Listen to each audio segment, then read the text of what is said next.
మనం విని ఉన్నాం. విశ్వసించి ఆయన కుమారుడిగా చేర్చబడితే కలిగే భాగ్యాన్ని గమనించి ప్రభు హృదయం ఇవ్వాలని ప్రేమతో తెలియచేస్తూ ఉన్నాం. సమయం కొద్దిగా ఉన్న కారణం చేత కీర్తన లేకుండా రెండో వర్తమానాన్ని నేరుగా అందిస్తూ ఉన్నాం. తిమోతి గారు వచ్చి ప్రార్థన చేస్తారు. తర్వాత ఐజాక్ గారు వచ్చి వర్తమానం అందిస్తారు. ప్రార్థన చేసుకో. మహాపరిశుద్ధుడు అయిన మా ప్రియ పరలోకపు తండ్రి, మహోన్నతుడా, మీ పరిశుద్ధ పాదములకు వందనములు, స్తోత్రములు, స్తుతులు చెల్లిస్తూ ఉన్నాం ప్రభా. ఇంత కనుక నాయన మీ దాసుని నిలబెట్టి నాయన మీలో ఉన్న కుమారత్వాన్ని నాయన నా ప్రభా మరణించి తిరిగి లేచుట ద్వారా ఆది సంభూతుడిగా మరణము ద్వారా నిజమైన నాయన జన్మము జరిగిందన్న విషయాన్ని, సత్యాన్ని మాకు బయలుపరిచినందుకే వందనములు తండ్రి, స్తోత్రములు ప్రభా. మరలా నాయన మీ దాసుని నిలబడుచుండగా మరింతగా మీరు బలపరచండి నాయన. ఈ యొక్క సభల యొక్క ఉద్దేశమును మీరు సఫలపరిచి ఆత్మలను రక్షించమని అడుగుచు మా ప్రభువైన యేసుక్రీస్తు వారి ఘనమైన నామములో స్తుతించి ప్రార్థించి వేడుకొనుచున్నాము తండ్రి, ఆమేన్. దేవునికి స్తోత్రం చెల్లిస్తున్నాం. రాత్రి వేళ దేవుని దాసుని ద్వారా దేవుని మాటలు మనం ఇంతవరకు ఆలకించగలిగాం.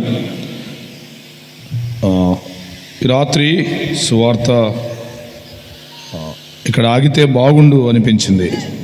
ప్రభు మహాకృప చేత అవసరమైన సువార్త సందేశం వినబడుతూ వచ్చింది. వాటిని కలుపుతూ వాటిని బలపరుస్తూ ఇద్దరు ముగ్గురు సాక్షుల నోట పలుకబడిన ప్రతి మాట స్థిరం అని దేవుని వాక్యం సెలవిచ్చినట్లుగా ఆ లేఖనాలను స్థిరపరచడానికి మాత్రమే ప్రభు పక్షాన నిలవబడ్డాం. నిర్గమకాండం 3వ అధ్యాయంలో ఒకసారి 1-2 వచనాలు చదువుదాం.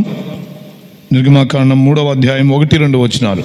మోషే మిద్యాను యాజకుడైన యిత్రో అను తన మామ మందను మేపుచు ఆ మందను అరణ్యం అవతలకు తోలుకొని దేవుని పర్వతమైన హోరేబుకు వచ్చాను. ఒక పొద నడిమిని అగ్నిజ్వాలలలో యెహోవా దూత అతనికి ప్రత్యక్షమాయను. యోహాను రాసిన మొదటి పత్రిక 3వ అధ్యాయం 5వ వచనాన్ని మనం చదువుకుందాం. 3వ అధ్యాయం 5వ వచనాన్ని మనం చదువుదాం. పాపములను తీసివేయుటకై ఆయన ప్రత్యక్షమాయనని మీకు తెలియను. చదవబడిన లేఖన భాగాలు ప్రభు మనందరి ఆలోచనల్లో ఆత్మల రక్షణ కొరకు, రక్షింపబడిన వారు మరింత శక్తిని పొందడానికి ప్రభువే తన కృప అనుగ్రహించునుగాక. పిల్లరా, నిర్గమకాండములో మోషే పొందిన దైవ ప్రత్యక్షతను మనం గమనిస్తాం. దేవుడు మోషేకు ప్రత్యక్షమైన సందర్భాన్ని 3వ అధ్యాయంలో మనం గమనిస్తున్నాం. ఆయన ప్రత్యక్షమవడానికి లేక ఎవరి కొరకు ఆయన ప్రత్యక్షమయ్యాడు అంటే 7వ వచనం ప్రకారం నా ప్రజల బాధను నిశ్చయముగా చూచి తిని అన్నాడు. అలాగైతే ఆయన ప్రత్యక్షత ప్రజల కొరకు అనే విషయాన్ని ఆ భాగంలో మనం జ్ఞాపకం చేసుకోగలం. ఈ రాత్రి దేవుని దాసుల ద్వారా కుమారుని ప్రత్యక్షత బయలుపరచబడింది. ఇది కుమారుని ప్రత్యక్షత. దేవుని కుమారుడు ప్రభు అయిన యేసుక్రీస్తు వారు అనే విషయాన్ని తేటగా మనం ఆలకిస్తూ వచ్చాం. ఆయన ప్రత్యక్షత, దేవుని కుమారుని ప్రత్యక్షత మానవాళి రక్షణ కొరకు అని 2వ తిమోతి పత్రిక 1:10లో మనం గమనించగలం. క్రీస్తు యేసును మన రక్షకుని ప్రత్యక్షత వలన అని జ్ఞాపకం చేశాడు. మాత్రమే కాదు, 9వ అధ్యాయం హెబ్రీ పత్రిక 26వ వచనంలో పాప నివారణ చేయుటకే ఆయన ప్రత్యక్షమయ్యను అని జ్ఞాపకం చేశాడు. అలాగైతే రాత్రి వేళ యేసుక్రీస్తు కుమారుడుగా ప్రత్యక్షపరచబడ్డాడు. ఎవరి కొరకు? పాత నిబంధనలో దేవుని ప్రజలుగా పిలువబడిన ఇశ్రాయేలీల కొరకు ఆయన ప్రత్యక్షత కలిగితే, ఈనాడు క్రీస్తు ప్రత్యక్షత, దేవుని కుమారుని ప్రత్యక్షత ఎవరి కొరకు? రండి, లూకాసు వార్త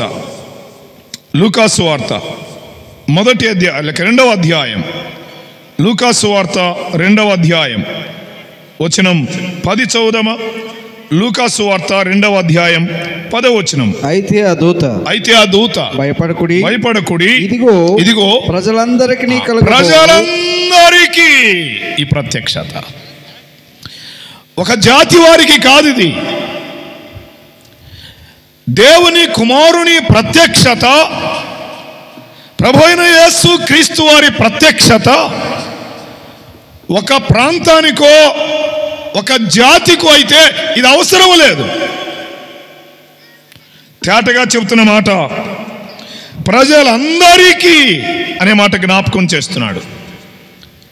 ఈ రాత్రి నేను కూడా విస్తరించి వర్తమానం అందించాలని కాదు, కానీ ముందే చెప్పినట్లుగా వాటిని మరింతగా స్థిరపరుస్తూ ఆ మాటలు జ్ఞాపకం చేయడానికి ఇష్టపడుతున్నాను.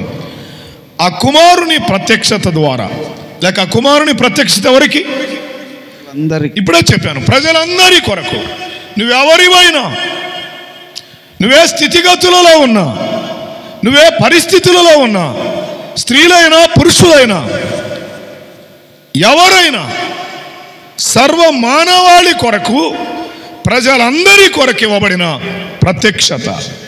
ఈ రాత్రి ఈ ప్రత్యక్షత ద్వారా కలిగే ఫలితాలు ఒక 3 జ్ఞాపకం చేసి నా వర్తమానాన్ని ముగిస్తున్నాను.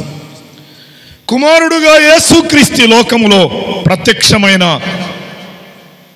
వెనుక మానవాళి కలిగే 3 ఫలితాలు మీ గమనానికి తేవడానికి నేను ప్రయత్నం చేస్తున్నాను. మొదటిది అక్కడే లూకాసు వార్త 2వ అధ్యాయంలోనే 9వ వచనం మరొకసారి ఇలా చదువుదామా, లేక 10వ వచనం.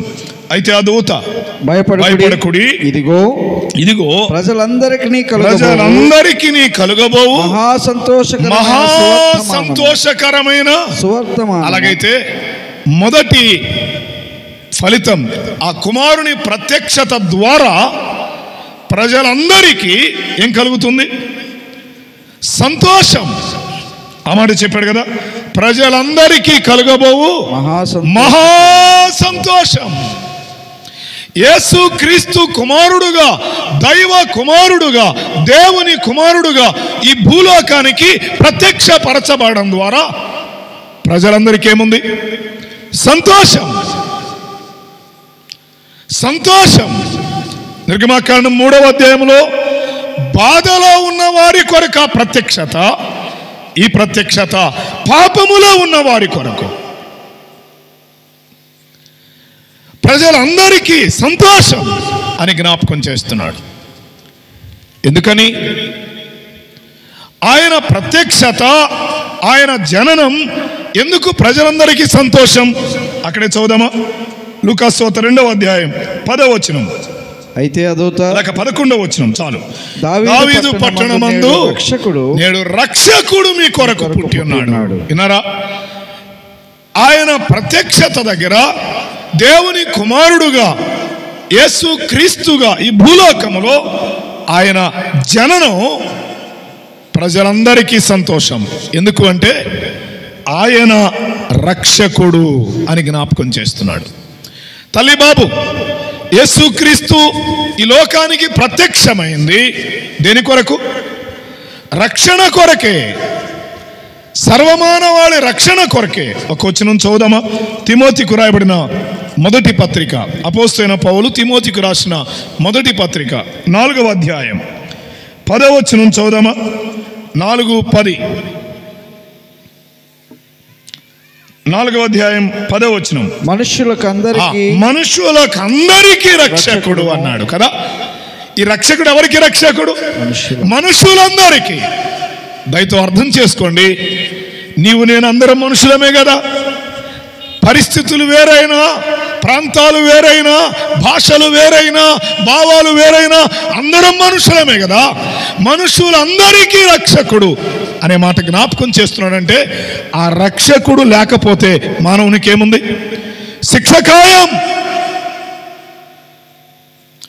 శిక్ష క్రింద ఉన్నవారికి రక్షకుడు అవసరం. అందుకే ప్రజలందరికీ సంతోషకరమైన సువర్తమానం అది. ఇక్కడ మనుషులందరికీ రక్షకుడు అన్నాడు. యోహాను సువార్త 4వ అధ్యాయం చదువుదామా? యోహాను సువార్త 4వ అధ్యాయం 42వ వచనం చదువుదాం. 4:42.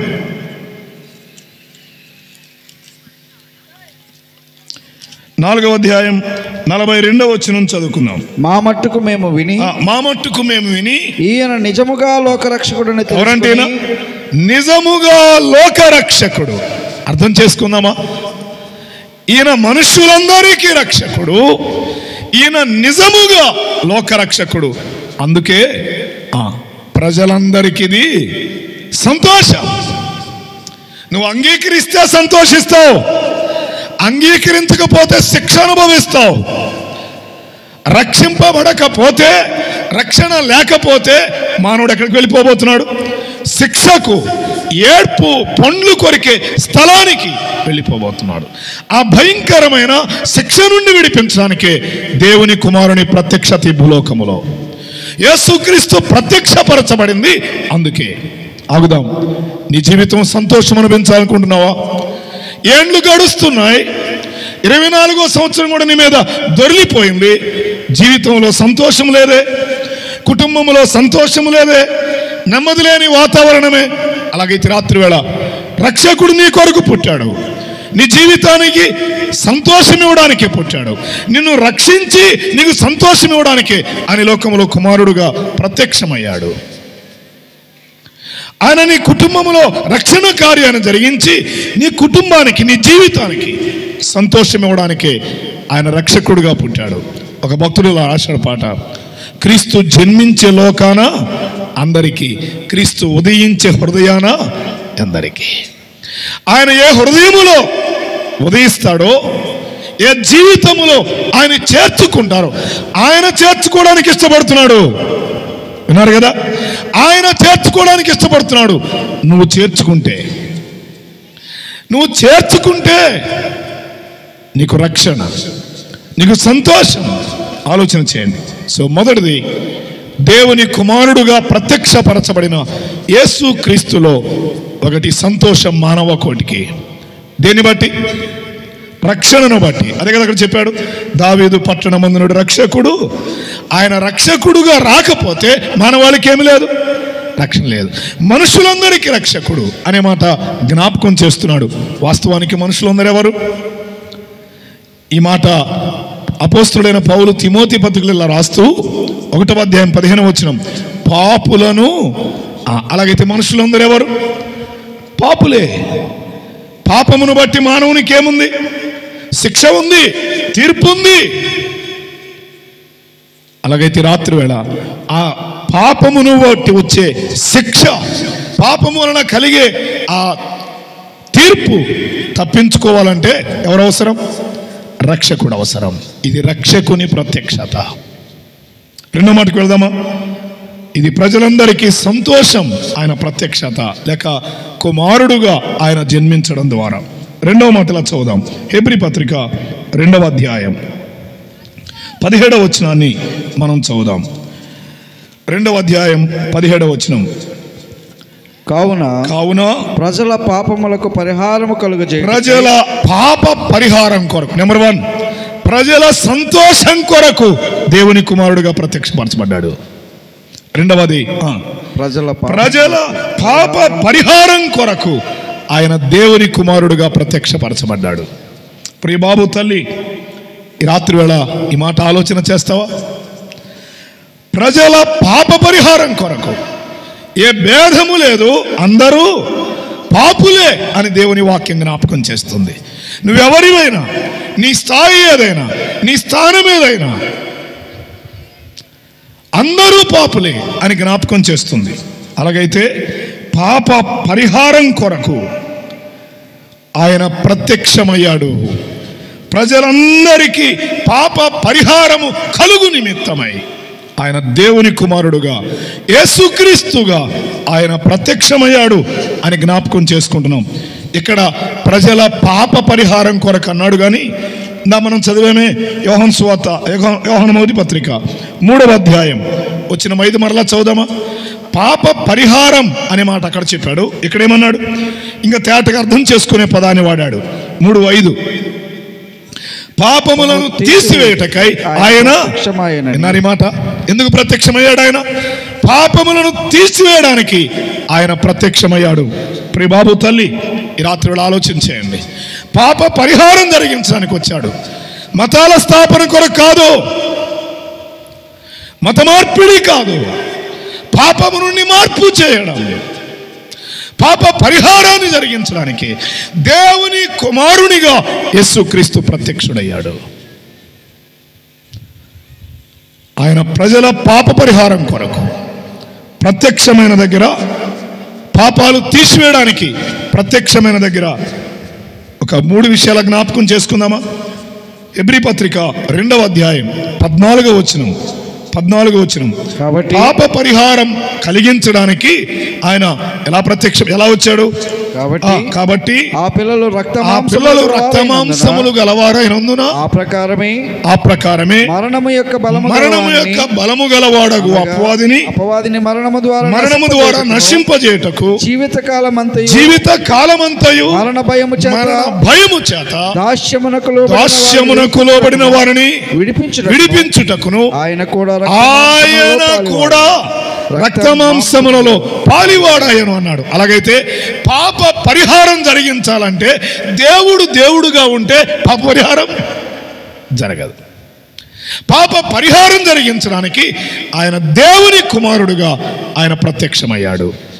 ఆయన పాప పరిహారం జరిగించడానికి ఆయన దేవుని కుమారుడుగా ఆయన లోకములో పుట్టుట ద్వారా తెలియపరచబడ్డాడు అని దేవుని దాసులు జ్ఞాపకం చేశారు. ఈ లోకములో పుట్టినప్పుడు ఆయన ఎలా పుట్టాడు? అదే మాట, రక్తమాంసములలో ఆయన జన్మించాడు. శరీరమును ధరించుకొని ఆయన జన్మించాడు. రోమపత్రిక తిమోతి మొదటి పత్రిక 3:16 సశరీరుడుగా ప్రత్యక్షుడయ్యను అనే మాట జ్ఞాపకం చేస్తాడు. ఆయన శరీరములోనికి వచ్చాడు, రక్త మాంసాల్లో వచ్చాడు. వినండి, పాప పరిహారం ప్రజలందరికీ కలిగించడానికి ప్రభు అయిన యేసుక్రీస్తు వారు, దేవుని కుమారుడు, రక్త మాంసములలోనికి వచ్చాడు. చాలామంది ఆయన ఒక స్త్రీకి పుడితే ఆయనట్ట దేవుడు అవుతాడు అనేవారు ఉన్నారు. ఆలోచించేయండి, ఆయన జననం నీనా జననం వంటిది కాదు. యేసుక్రీస్తు జనన విధమెట్లనగా అని బైబిల్ తేటగా చెప్పింది.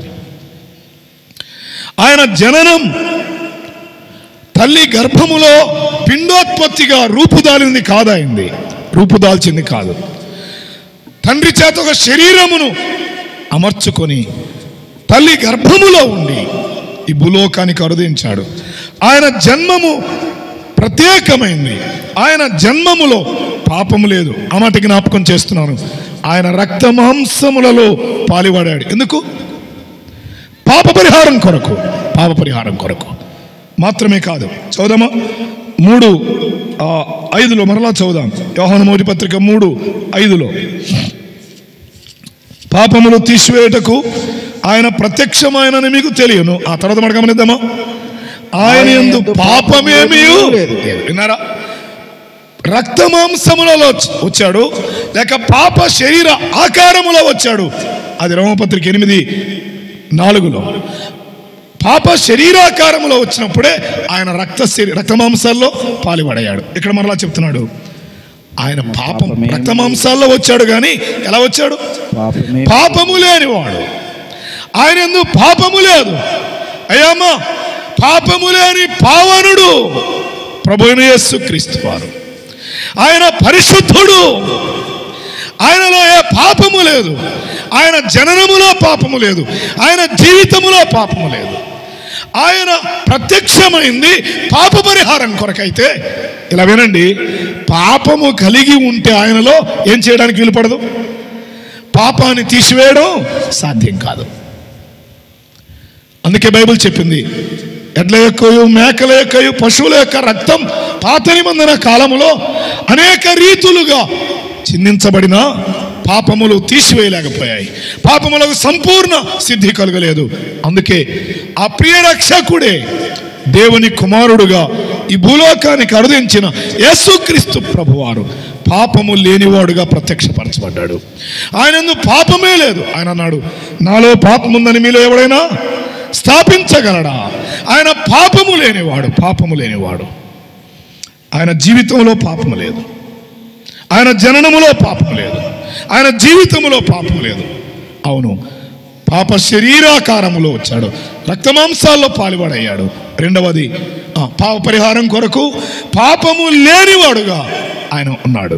ఆయన జీవించాడు. మాత్రమే కాదు, యోహాను మొదటి పత్రిక 3:16 మరొక మాటలో చదువుదామా? 3:16 ఆయన మన నిమిత్తము తన ప్రాణము పెట్టాడు. అలాగైతే ఈ రాత్రి మాట అర్థం చేసుకుందామా? దేవుని కుమారుడుగా ప్రత్యక్షమైన ఆయన మన నిమిత్తం ఏం చేశాడు? ప్రాణం పెట్టాడు. ప్రజలకు పాప పరిహారం కలగాలంటే ప్రాణం పెట్టాలి. అందరి కొరకు ఒకడు మరణించాలి. దేవుని దాసు కూడా జ్ఞాపకం చేశారు. హెబ్రీ పత్రిక 2:9 ప్రతి మనుషుని కొరకు మరణం అనుభవించడానికి యేసు ప్రభువారు ఈ భూలోకములో ఆయన పాపము లేనివాడుగా జన్మించి పాపము లేనివాడుగా జీవించి, కొరింథీ మొదటి పత్రిక 15:3 లేఖనముల ప్రకారము క్రీస్తు మన పాపముల నిమిత్తము మృతి పొందాను అని వ్రాయబడింది. పాపముల నిమిత్తం మృతి పొందాడు ఆయన. అదే మాట ఇక్కడ గమనిస్తున్నాం. ఆయన మన నిమిత్తము తన ప్రాణము పెట్టాను. ఆ ప్రాణం పెట్టే క్రమంలో అన్యాయమైన తీర్పు పొందాడు యేసు ప్రభువారు. పాపిష్టులైన మనుషుల చేతికి అప్పగించబడ్డాడు యేసు ప్రభువారు. వారు తమకిష్టమొచ్చినట్లుగా చేశారు యేసుక్రీస్తు ప్రభువును. ఆయన తల మీద ముళ్ళ కిరీటం కొట్టారు. ఆయన యెరూషలేము వీధుల్లో ఈడ్చుకొని వెళుతూ ఆయన దేహాన్ని కొరడాలతో చీల్చివేశారు. గొల్గతా గిరి వరకు తీసుకొని వెళ్ళి చేతుల్లో చీలలు కొట్టి కాళ్ళలో మేకు కొట్టి ఆకాశానికి భూమికి మధ్య ఆయన వేలాడ తీశారు. కలువరి శిలువలో ఆయన పావనమైన పరిశుద్ధమైన పాపము లేని రక్తాన్ని ఆయన చిందించాడు. ఎందుకు? పాప పరిహారం కొరకు. రక్తము చిందించబడకుండా పాపములు తీసివేయబడడం అసాధ్యం. ఎవరి రక్తం? పాపము లేని వారి రక్తం కావాలి. ఎవరి లోకంలో పాపము లేని వారు? ప్రభు అయిన యేసుక్రీస్తు వారు. ఆయన పాపము లేనివాడు. నీ నా పాపముల కొరకై కలువరిలో రక్తం కార్చాడు, ప్రాణం పెట్టాడు, సమాధి చేయబడి 3వ దినమున తిరిగి లేపబడ్డాడు. సో దేవుని కుమారునిగా ఆయన ప్రత్యక్షమైన దగ్గర 1 ప్రజలందరికీ సంతోషం, 2 ప్రజలందరికీ పాప పరిహారం. 3వ మాటలా చెప్పి ప్రార్థన చేస్తాను. 3వ మాట యోహాను రాసిన సువార్త అందరం ఎరిగిన వచనమే. అక్కడే కుమారుని ప్రత్యక్షత మనం తేటగా గమనిస్తాం. 3వ అధ్యాయం 16వ వచనం. దేవుడు లోకమును ఎంతో ప్రేమించెను కాగా ఆయన తన అద్వితీయ కుమారునిగా పుట్టిన వాని యందు విశ్వాసముంచు ప్రతివాడు నశింపక నిత్య జీవం. అలాగైతే 3వ మాట ఇలా చెప్పాలనుకున్నాను. ఆ దేవుని కుమారుని ప్రత్యక్షత ద్వారా ప్రజలందరికీ నిత్య జీవం. అంతే, ప్రజలందరికీ నిత్య జీవం. అయ్యామ్మా, అర్థం చేసుకోగలుగుతావా? ఈ రాత్రి ఆలోచన చేస్తావా? దేవుని కుమారుని ప్రత్యక్షత మానవ జీవితాలకు ఎంత మేలు. ప్రజలందరికీ సంతోషం, ప్రజలందరికీ పాప పరిహారం, ప్రజలందరికీ నిత్య జీవం. ప్రతివాడు నశింపక నిత్య జీవం పొందినట్లు ఆయనను అనుగ్రహించాడు. ఆ కుమారుని దేవుడు ఇచ్చింది, ఆ ద్వితీయ కుమారుని ఈ లోకానికి పంపింది. ఓ మానవుడా, నీకు నిత్య జీవం ఇవ్వడానికి. అమ్మాయా, పాప బాబు, నిత్య జీవం ఇవ్వడానికి. నిత్య జీవం ఇస్తున్నాడు అంటే మానవుడు ఏమయ్యాడు? జీవము లేనివాడయ్యాడు. నిత్య జీవానికి సరిపోయిన వాడు కాడు. రోమపత్రిక 6:23 ఏలయనగా పాపమున వచ్చు జీతము మరణం. పాపము మానవుణ్ణి మరణానికి తీసుకుని వెళ్ళింది. భౌతికమైన మరణం అని అనుకుంటున్నావు, అక్కడితో ఆగిపోతున్నావు. మరో మరణం ఉంది. ఏంటది? ప్రకటన 20:15 అన్నాడు, ఎవరి పేరైనను జీవగ్రంథమందు రాయబడినట్టు కనబడని ఎడల వాడు అగ్నిగుండములో పడవేయబడును. ఈ అగ్నిగుండము రెండవ మరణం. అలాగైతే మానవుడు అమ్మాయ్యా వినండి, పాప పరిహారం పొందకపోతే ఎక్కడికి వెళ్ళిపోతున్నాడు? నిత్యాగ్నిగుండానికి వెళుతున్నాడు. మత్తయి సువార్త 25:47 చెప్పాడు, ఎడమవైపునున్న వారిని చూచి శపింబడిన వారలారా, అపవాదికి వాని దూతలకు సిద్ధపరచబడిన నిత్యాగ్నిలోనికి పండి. రాత్రి 2 మీదట ఉంచాం. ఆ కుమారుని ప్రత్యక్షత దగ్గర నిత్య జీవం ఉంది. వద్దు అంటే ఆ కుమారుడు ఏముంది? నిత్యాగ్ని. దేన్ని కోరుకుంటావు? నేను ఇలా చెప్పాలనుకున్నాను, యేసుక్రీస్తు నాకు అవసరం లేదు అంటే దాని అర్థం ఏంటి? నిత్యాగ్ని గుండాన్ని ఆహ్వానిస్తున్నావు, నిత్యాగ్ని గుండానికి సిద్ధమవుతున్నావు. చెప్పనివ్వండి, ఇలా దేవుని కుమారులుగా వారసులు అవుతారా? అపవాది పిల్లలుగా వారసులు అగ్నిగుండానికి వెళ్తారా? అగ్నిగుండం ఏ మానవుని కొరకు సిద్ధపరచబడింది కాదు, అపవాదికి వాని దూతలకు సిద్ధపరచబడింది. ఎందుకు వెళ్తున్నారు? నిత్య జీవం ఇచ్చే యేసు ప్రభును త్రోసివేసి అపవాది పిల్లలుగానే మిగిలిపోయి అపవాదికి సిద్ధపరచబడిన నిత్యాగ్నిగుండానికి వెళుతున్నారు. ఈ రాత్రి పాపం మానవునికి మరణం తెచ్చింది. ఒక మాటలా చెప్తాను, భౌతికమైన మరణం మన వారి నుండి మనల్ని వేరు చేస్తుంది. కానీ రెండవ మరణం ఏం చేస్తుంది? దేవుని నుండి వేరు చేస్తుంది. దేవునికి దూరం అవుతావు. పాపం లోపల ఉంచుకొని చేసే భక్తి శ్రద్ధలు దేవుని నుండి దూరం చేస్తాయి. పాపమును లోపల ఉంచుకొని నువ్వు చేసే ప్రతి ప్రయత్నం దేవునికి నేను దూరంగా తీసుకొని వెళుతుంది, దేవుడు లేని చోటుకి తీసుకొని వెళుతుంది. అదే నిత్యాగ్నిగుండం. ఇలా చెప్పనివ్వండి, ఆ అగ్నిగుండములో అగ్ని జ్వాలలు ఉన్నాయి. బాబు అమ్మ, అగ్ని జ్వాలలు ఉన్నాయి. అగ్ని ఆరదు, పురుగు చావదు, బాధ తీరదు, యుగ యుగాలు దాని బాధ సంబంధమైన పొగ గుబులు గుబులుగా లేచుచుండును అన్నాడు. ఈ రాత్రి ఆ బాధ నుండి తప్పించి ప్రజలందరికీ ఏమి ఇవ్వడానికి వచ్చాడు ఆయన? సంతోషం. ఈ రాత్రి సంతోషంతో ఇంటికి వెళ్తావా? యుగ యుగాలు తగులబడే అగ్నిగుండానికే వారసులుగా వెళ్ళిపోతారా ఇంటికి? నిర్ణయం ఇది.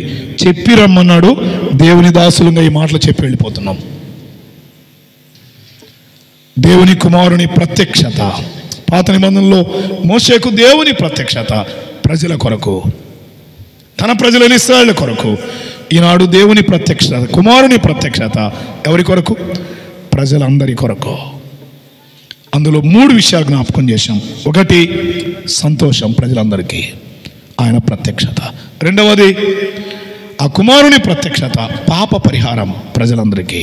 మూడవది ఆ కుమారుని ప్రత్యక్షత, నిత్య జీవం ప్రజలందరికీ. ఈ రాత్రి నిత్య జీవాన్ని కోరుకొని వెళ్ళిపోతావా? నిత్య ఆజ్ఞని కోరుకొని వెళ్ళిపోతావా? నిత్య జీవానికి వారసుడు కావాలంటే, దేవుని కుమారుడుగా వారసు కావాలంటే, దేవుడుండే స్థలం, దేవుని కుమారుడుండే స్థలం, అది నిత్య జీవం, అది ఎవర్ లాస్టింగ్ లైఫ్. ఆ స్థలంలో నువ్వు కూడా ఉండాలి అంటే ఈ రాత్రి యోహాను సువార్త 5:24 చెప్పాలనిపించింది. నా మాట విని నన్ను పంపిన వాని యందు విశ్వాసం ఉంచువాడు మరణములో నుండి, దానిలో చెప్పనా, నిత్యాగ్నిలో నుండి నిత్య జీవములోనికి దాటుతాడు. ఎవరు? విశ్వాసం ఉంచితే. ఆ మాట మరలా చెప్పాడు 6వ అధ్యాయంలో యోహాను సువార్తలో, విశ్వసించువాడే నిత్య జీవము గలవాడు. ఈ రాత్రి నువ్వు నిత్య జీవాన్ని పొంది వెళ్తావా? నిత్యాగ్నితోనే లేచి వెళ్ళిపోతావా? ఒకవేళ ఈ రాత్రి మరణం నీ మీద పడిద్దేమో తెలియదు, ఈ రాత్రి ప్రభు వస్తాడేమో తెలియదు. ఈ రాత్రి యేసు ప్రభునందు విశ్వాసం ఉంచకుండా ఈ దినమును దాటవేస్తే, ఒకవేళ నీ జీవితం దాటిపోతే, పాపములో చచ్చిపోతే ఆరని అగ్నిగంధకాలతో మండుగుండం ఉంది. ఇదే మిక్కిలి అనుకూలమైన సమయం, ఇదే రక్షణ దినం. ఈ రాత్రి ప్రభువైన యేసునందు విశ్వాసం ఉంచుతారా? నిత్య జీవాన్ని పొందుతారు. తలలో ఉంచండి, ప్రార్థన చేద్దాం. ప్రార్థన. ప్రియమైన వర్లరా, దేవుని కుమారుని యొక్క ప్రత్యక్షత మనం విన్నాం. ఆ కుమారుడు ప్రత్యక్షమవడంలో ప్రజలందరికీ సంతోషం. ఆ కుమారుని ప్రత్యక్షతలో ప్రజలందరికీ పాప పరిహారం. ఆ కుమారుని ప్రత్యక్షతలో లేక యేసుక్రీస్తు లోకంలో ప్రత్యక్షమవడం ద్వారా ప్రజలందరికీ నిత్య జీవం. ఈ రాత్రి నీకు సంతోషం కావాలా? ఈ రాత్రి నీ పాపం, నువ్వు అనుమానం లేదు, పాపంలో ఉన్నావు. త్రాగుడుంది, వ్యభిచారం ఉంది, జూదం ఉంది, అశ్లీలమైన చిత్రపటాలు ప్రేమిస్తున్నావు, రకరకాల మోసాలు, అన్యాయాలు, చెడుగులు నీ అంతరంగంలో ఉండగా నీ హృదయం పాపంతో కదువుంది. ఈ రాత్రి పాపం నిన్ను ఆరని అగ్నిగంధకాలతో మండుగుండానికి తీసుకొని పోతుంది. నువ్వు ఆ పాపములో మరణించకూడదని నీకు నిత్య జీవం ఇవ్వడం కొరకు యేసయ్య మరణించాడు. ఆయన రక్తమాంసాల్లో వచ్చింది మరణించడానికే. మరణము లేని ఆయన మరణంలోకి వచ్చాడు, నీ కొరకై మరణించాడు. తల్లి, బాబు, ఈ రాత్రి ప్రభువైన యేసుక్రీస్తునందు విశ్వాసం ఉంచితే నీకు సంతోషం, నీకు పాప పరిహారం, నీకు నిత్య జీవం. ఈ రాత్రి తల వంచి మౌనంగా ఉండగా ఇరువురి దాసుల ద్వారా దేవుడు మాట్లాడుతూ వచ్చిన మాటలు మర్చిపోకండి. దేవుడు నీ పుట్టుకను నిర్ణయించాడు, ఎక్కడ పుట్టాలో, ఎప్పుడు పుట్టాలో. నీ మరణాన్ని కూడా నిర్ణయించాడు, అది ఎప్పుడు నీకు తెలియదు. నువ్వు తెలిసి పుట్టలేదు, తెలిసి చావో. ఒకవేళ రాత్రి మరణిస్తే భయపెట్టాలని కాదు, ఇది నిత్య సత్యం. లేక ప్రభు వస్తే ఇప్పటి వరకు ఇంకా పాపములు ఉన్నావు కదూ, రక్షకుడుగా, దేవుని కుమారుడుగా ప్రత్యక్షుడైన యేసు ప్రభునందు విశ్వాసం ఉంచకుండా జీవితాన్ని కొనసాగిస్తున్నావు కదూ. ఈ రాత్రి ఆయనందు విశ్వాసం ఉంచడానికి ఇష్టపడతావా? విశ్వాసం ఉంచడం అంటే గుడికి వచ్చి వెళ్ళటం కాదు. లేక కొందరు అనుకున్నారు మేము బాప్తిజం కూడా తీసుకున్నాం అనుకున్నారు కాదు, కానీ పాపం లోపల ఉంది కదూ. ఈ రాత్రి ఒక తీర్మానం, ప్రభువా తెలుసో తెలియకు నీకు విరోధంగా ఇంతవరకు పాపంలో జీవించాను, నన్ను క్షమించయ్యా. నా పాపముల కొరకై రక్తం కాచి ప్రాణం పెట్టి తిరిగి లేపబడ్డావని హృదయపూర్వకంగా ఇప్పుడే విశ్వసిస్తానయ్యా.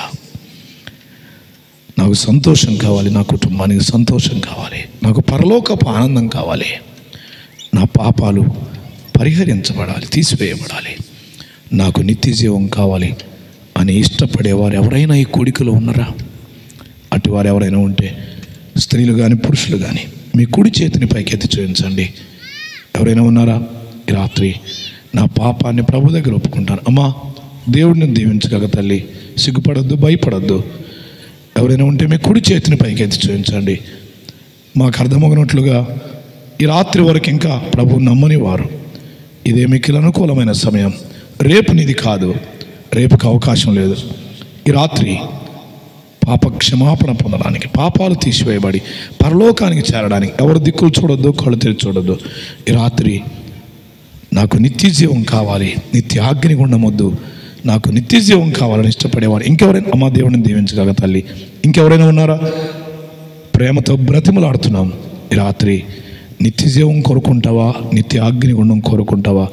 నిర్ణయం నీదే. బాబు, అమ్మా, అయ్యా, తల వంచి అందరూ కళ్ళు మూసి ఉంటుండగా దేవుని ఆత్మ నీతో మాట్లాడుతున్నాడు. ఆయన మాటను తృణీకరించి లేచి వెళ్ళిపోతావా? ఒకవేళ మరణం నీ మీద పడితే అగ్నిగుండమే కదా.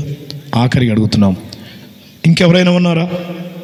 ముందుగా చేతులు ఎత్తిన వర్ధించండి. ఇంకెవరైనా ఉన్నారా? ప్రార్థన చేస్తున్నాం. ప్రార్థన చేసి ముగించే లోపైన దేవుని ఆత్మ, నువ్వు ఇంకా పాపంలోనున్నావు కదా, నీ పాప పరిహారం కొరకు నేను ప్రాణం పెట్టాను కదా, ఇందులో నా ప్రేమని ఎడల ప్రత్యక్షపరిచాను, అయినా లేచి వెళ్ళిపోతావా? ఈ రాత్రి విశ్వాసం ఉంచు అని బ్రతిమలాడుతుంటే అలాగ లేచి వెళ్ళిపోవద్దు. చేతులు చూపిన వారు ముందుకు వస్తుంటుండగా వారి కొరకు ప్రార్థన సహాయం చేస్తాం 2 నిమిషాల్లో. ఇంకెవరైనా నేను కూడా ఈ రాత్రి దేవుని యందు విశ్వాసం ఉంచి నిత్య జీవం పొందాలని ఇష్టపడే చిన్నలు, యవనులు, స్త్రీ పురుషులు ఎవరైనా ఉంటే కూడిక ముగించాక చేతులు చూపిన వారు తప్పకుండా ముందుకు వస్తుంటుండగా మీరు కూడా ముందుకు రండి. ఒక 2 నిమిషాల్లో మీ కొరకు కొన్ని మాటలు తెలియపరిచి ప్రార్థన సహాయం చేసి పంపిస్తాం, ప్రభువుకు అప్పగించి పంపిస్తాం. దయగల దేవునికి స్తోత్రం. వినబడిన మాటలు ఇరువురి మీద ఆశల ద్వారా పలుకబడిన మీ మాటలు స్థిరపరచండి. దూరంగా ఉండి మీ మాటలు ఆలకించిన వారిలో, దగ్గరగా ఉండి మీ మాటలు ఆలకించిన వారిలో వారి హృదయాలలో విశ్వాసం ఉంచి నిత్యాగ్ని తప్పించుకొని నిత్య జీవానికి వారసులు అవడానికి కృపనిమ్మని, మీ కుమారులుగా వారు చేయబడడానికి కృపనిమ్మని, కుమారునిగా ఈ లోకానికి ప్రత్యక్షుడైన యేసుక్రీస్తు అసమానమైన నామములో స్తోత్రములు చెల్లించి ప్రార్థించి వేడుకుంటున్నాము తండ్రి, ఆమేన్. ప్రకటన వినండి. చేతులు చూపిన వారైనా చూపని వారైనా ఈ రాత్రి ప్రభువైన యేసుక్రీస్తునందు విశ్వాసం ఉంచి నిత్య జీవం పొందాలని ఆశ ఉంటే కూడికైన తర్వాత ముందుకు రండి. చిన్నలు కానీ యవనులు కానీ